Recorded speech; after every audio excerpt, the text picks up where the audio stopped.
nti ekintu kyammwe okukyeyiira. Oli agambye nti road fund bakomuniketinga Kawo ku WhatsApp nga ne Kawo tamanyi, kitegeeza ne Kawo tamanyi oba tulina notisi oba nedda. Mbasaba ab'ebitongole bwe kubanza bujja omulembe kuliko omwabanya bati abaka ba paliamenti bakomanga musibyako n'agenda n'agatako ekkanisa genda zipointi endabalukanga. Bwe tuyibirira wano oli n'atugamba nti road erina disitulikiti erina limiti era bagirizinga kasigema ku CP esente ezitwala ennaku 3 okuva ku minisitule mukuli gyalina situgenda okuyitamu okubanga zatuzedda ku disitulikiti. Naye ayimiridde wali atugamba nti wikisisa emitendera za sente okutuuka ku disitulikiti tekinnabaawo, kitegeeza waliwo aliwo. Ate Prime Minister nawe bakuyingiramu bwe leader of government business omuntu n'ayingirawo n'aba ng'akyali mukakulirako ng'alina Prime Minister leader of government business, kitegeeza bomunyini bwe bakodde bakodde obuyinza bw'omuzi. Mama ekibuuzo kye tubaddeko kibadde nti wali otuddeko mu Roads Committee. Road Committee bwekyagambira maka wa Parliament sikitugamba naye olaba Kawo alema okumanya sente ezijja ku disitulikiti. Road Committee olaba Kawo tamanyi nti sente naye nga yingiriya amateeka ku WhatsApp naye ng'akotuolina sente za disitulikiti alina kuba Kawo. Naye Kawo tamanyi akati maama kyekingo ekintu ensonga lwaki tuzekyeyira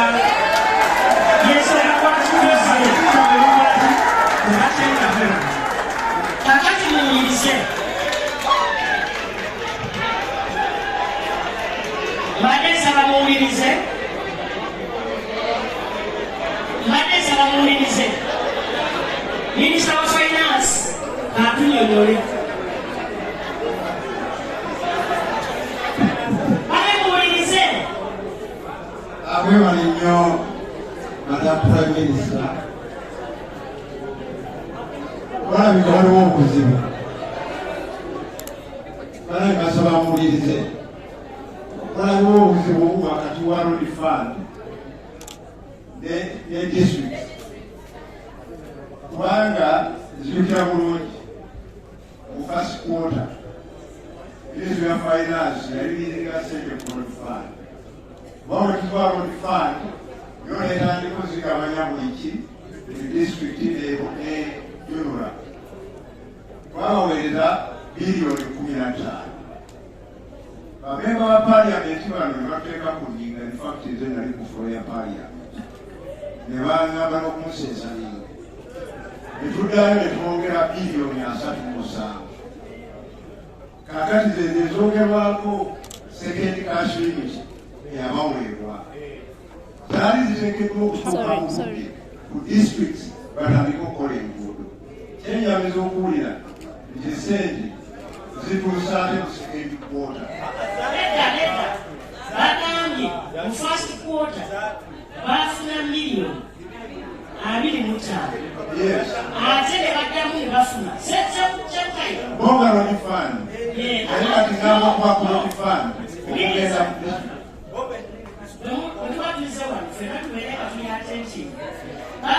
Sekutale wa Wakisa agambye baafuna miliyoni 183 ne tuzigatta kwa 25 ezibeera miliyoni 28. Ezo mu first quarter zakola ki? Zaatuuka. Naye ababaka ba Parliament ne Roads Committee tetuulanga. Emirimu gitambula.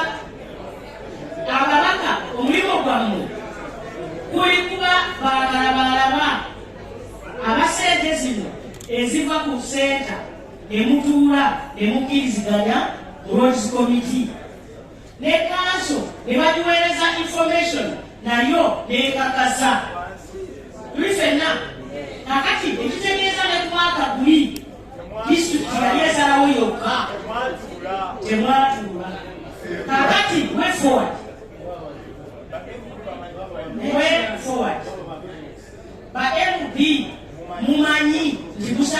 Bakachikaako.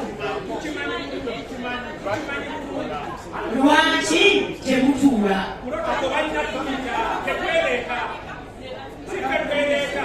Ani abayita? Sekretary ko bayita? Madam Prime Minister, twate mubwerufu Mukono district omulaku kusakira mungi lwakisoni kyatuula Obude ki?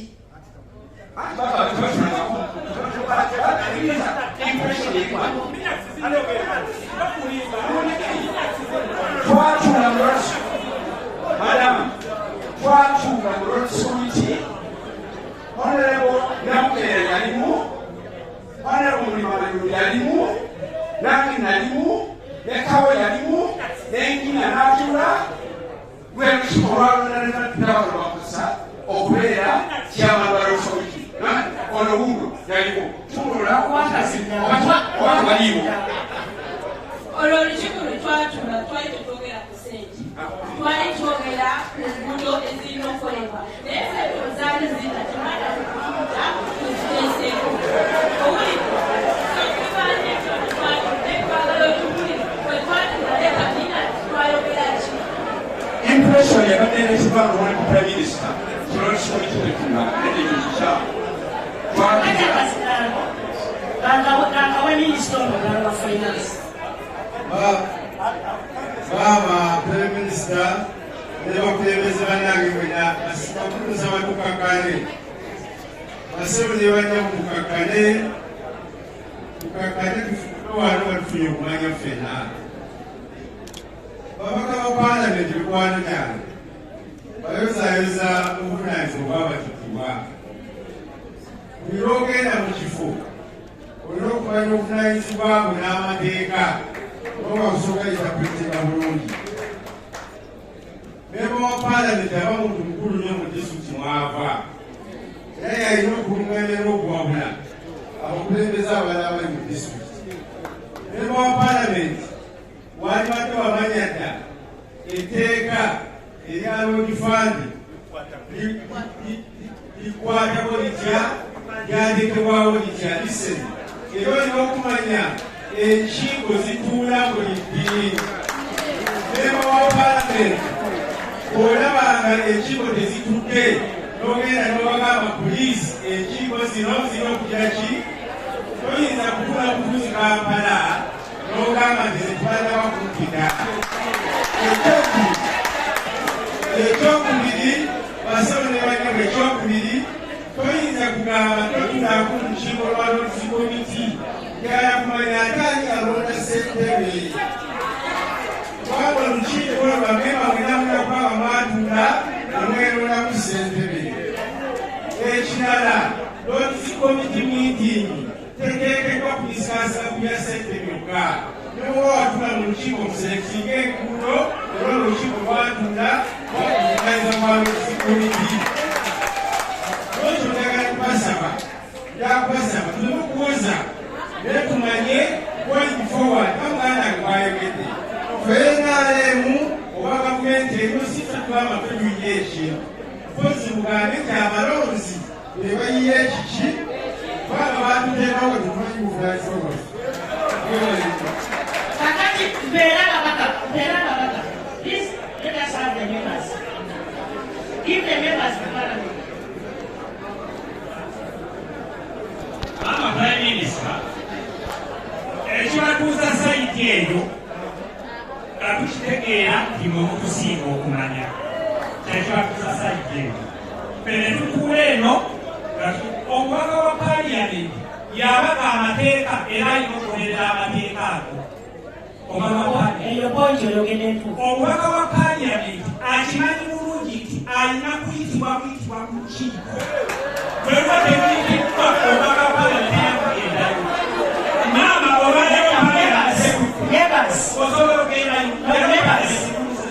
Members, we are not here to blame each other. Mwami Kasolo bwayimirira wano nakula ababaka beebu abeerwanako awo abalwanako obwebali okulaba nga satisfayidwa abamwenkanyi ekikeewa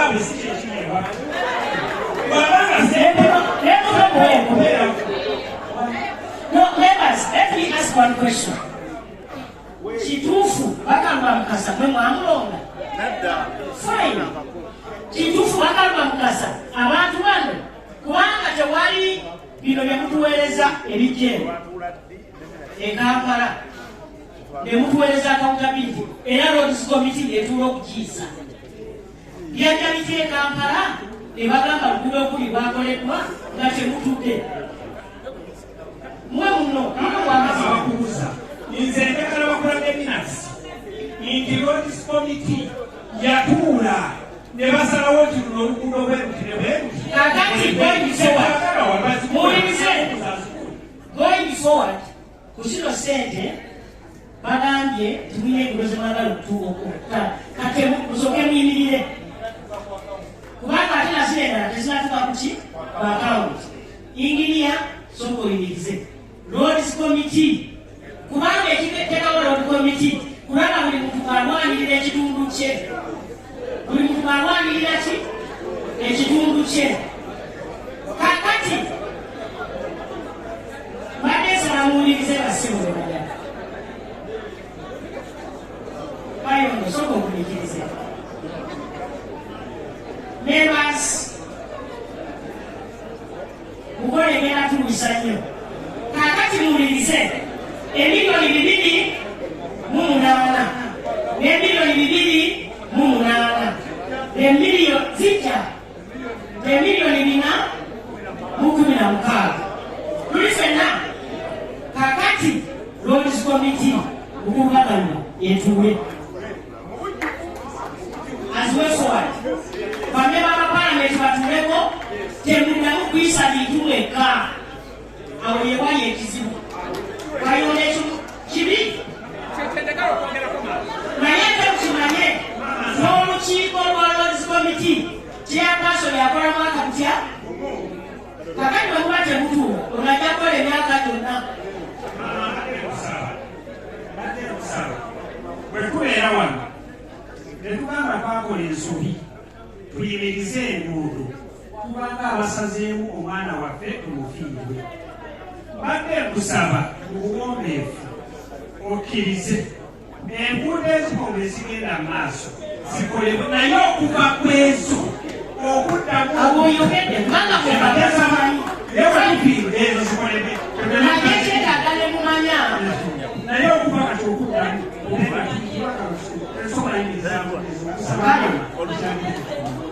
muwulirize basebo ne banyamu kakati mukitegedde timulina miliyoni 416 naye Roads Committee bwemala okutuula ate mutwala mu kanso neeyisa kanso yatuula okuyisa enguudo zino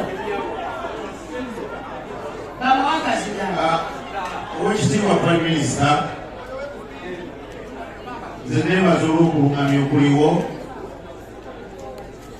ebibadde bigenda maaso abamu badde babikola nga babikola nga ffe tetutegedde tewaliwo ofiisi nze ng'omubaka wa Nakifuma ebadde situukangamu ku nsonga z'enguudo z'Enakifuma naye nga buli lwentuuka ne ofiisi ya chairman yennyini nga mugamba ne mubuuza yo Roads Committee etuula ddi nga tampa ansa tutegeeragana bulungi omwaka mulamba boogera ku lukiiko lumu mwe babalondera ffe gye tutaali nze njagala batubuulire batulage nti olunaku twatuula wano neminatisi ow'ekitiibwa basitulage ekyo kye kisooka omwaka mulamba tuteeka okubeera enkiiko 3 basitulage enkiiko 4 kati zezandibadde zitudde actually 5 bwana nekotere ekoze eki etandise bakulage eminatisi ezo balage bakubuulire ebigenda maaso naye kati wetugamba okutereeza nze kyendiko kyekya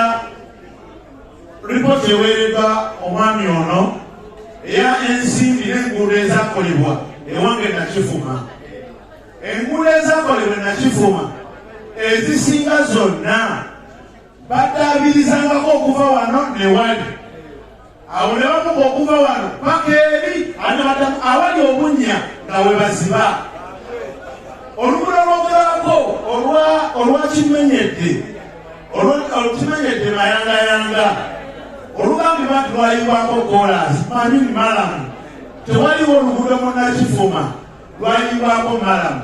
Nze ng'omubaka wa paalamenti waliwo oluguudo oluva Ettimbi lugende lwetoolole lujja lukwekasawo. Ennaku zino Ekitebe Katumba wamala okimanyi bulungi, agitwalire akimanyi, abantu bakyalina we bayita lwa luguudo olwo. Nze ng'omubaka wa paalamenti natwala n'obuvunaanyizibwa n'engula malamu ebirombe 4 gye biri eyo. Omwaka guli mu 2021 mu mwezi gw'okusatu n'enkwata amafuta n'enteekamu ne balongoosamu ne baziba ebinnya.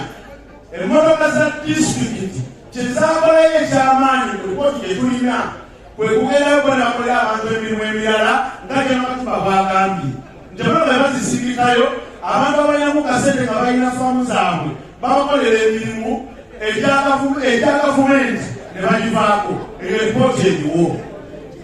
Kakati olunaku olwaleero twagala tutereze byonna.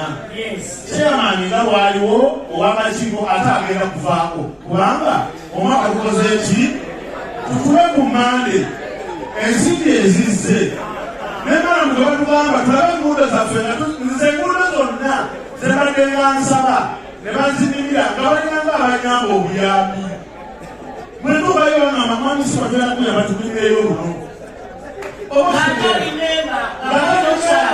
nenasisiraba nasina mutuweja kompleiningako sokasaba ne banyamba sabatereze tusaliwe ebigenda okukolebwa n'ebitagenda kukolebwa n'ensimbi ezoogerwa kumwongera mu bina. Wali lipooti egamba twafuna 208 omuli lipooti ze 5 nga mulimu n'ez'amagombolola eza disitulikiti zaali 416 naye tezifuukanga aliye balansi tumufuna ddi ebirala bisooke bitambule. Njagala tusalewo naye omusajja olwogera ayagala kwogeramu omukisa.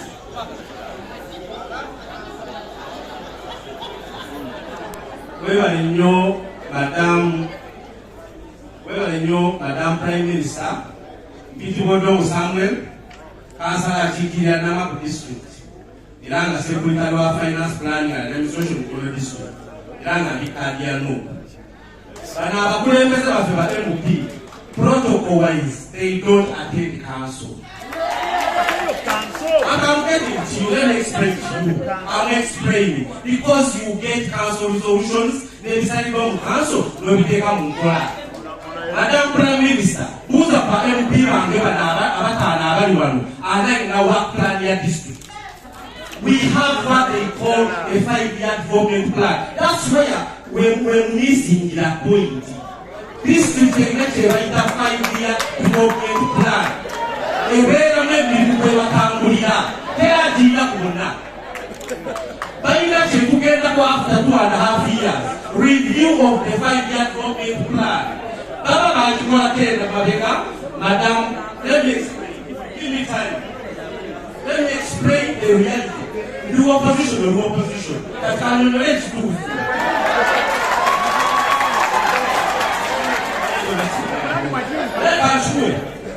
Let me be open. When we want sort of issues, we need to be realistic on our dear honorable members of Parliament. A speaker, Madam Honorable Prime Minister, a speaker, a former setting, a council meetings. Night at the right honorable MUP of the area, Councillor LC2, Councillor LC3, Chairman. If you don't know the fund, if you don't know the work plan, you don't know the fund. Those are children that are going to the road, and to we actually that department of work plans. What say they are you? What plan your district government follow national work plan? We have come here. That will be that district work plan. They are implemented after 5 years. The periods are implemented. But one day China, let the opposition. They do not write that department work plan. Our works. We have to work. To do for that work plan. District Omuliro nga MUP agamba mu road section tulina kyetuyita review of the 5-year development. Kale webaliro ekintu okitegereza. Members, kakati way forward.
tutambula tuve we tubadde tugende we tukola ki webalimi naye tutumigize kakati mbadde nsaba tukole bwetuti bamemba ba palamenti bali wano kyamani oc5 ali wano bwe manyira ekitundu kyekiikirira nange mbanjagala abantu bewange babakolera oluguudo tuli ffenna era yensonga lwaki etteeka lino lyajja ababaka ba palamenti batuule ku mmeeza we basalirawo so ababaka babadde mu lisensi omwezi mulamba bagenda kuddayo nga 2 mu budde buno okuva kati okutuuka nga 2 mbadde nsaba bino Roads Committee etuule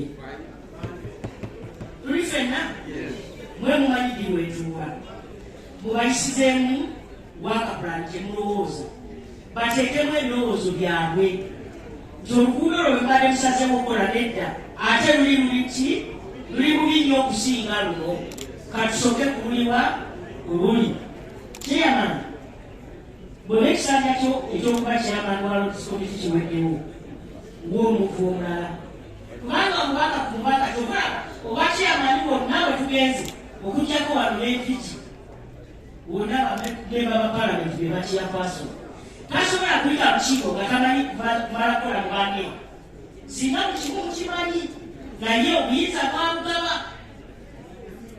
kakati going forward mulabe omukumu agwate ekasi mubeere nga mugoberera ndowooza ekyo kiweke tugende kukiraba ekyokubiri sebo district engineer bw'ofuna message eraga ti sente ziizo zijja nze ngamba kyosooka okukola kuli kutegeeza county officer nti sente zakoze ki sente ziizino zijja then you are the secretary of the Roads Committee n'owulira chairperson wa Roads Committee n'ayita bamemba abalala nti akasente kanga tukakola ki kajja ne mutuula ne musalawo enguudo ki ez'okukola ekyo bwe kiggwa ne mutwala mu kanso nayo neeyiza enguudo ezo zeziba zikola ki zikolebwa emirimu nakikola ki ekitambula genda mu maaso maliriza mukono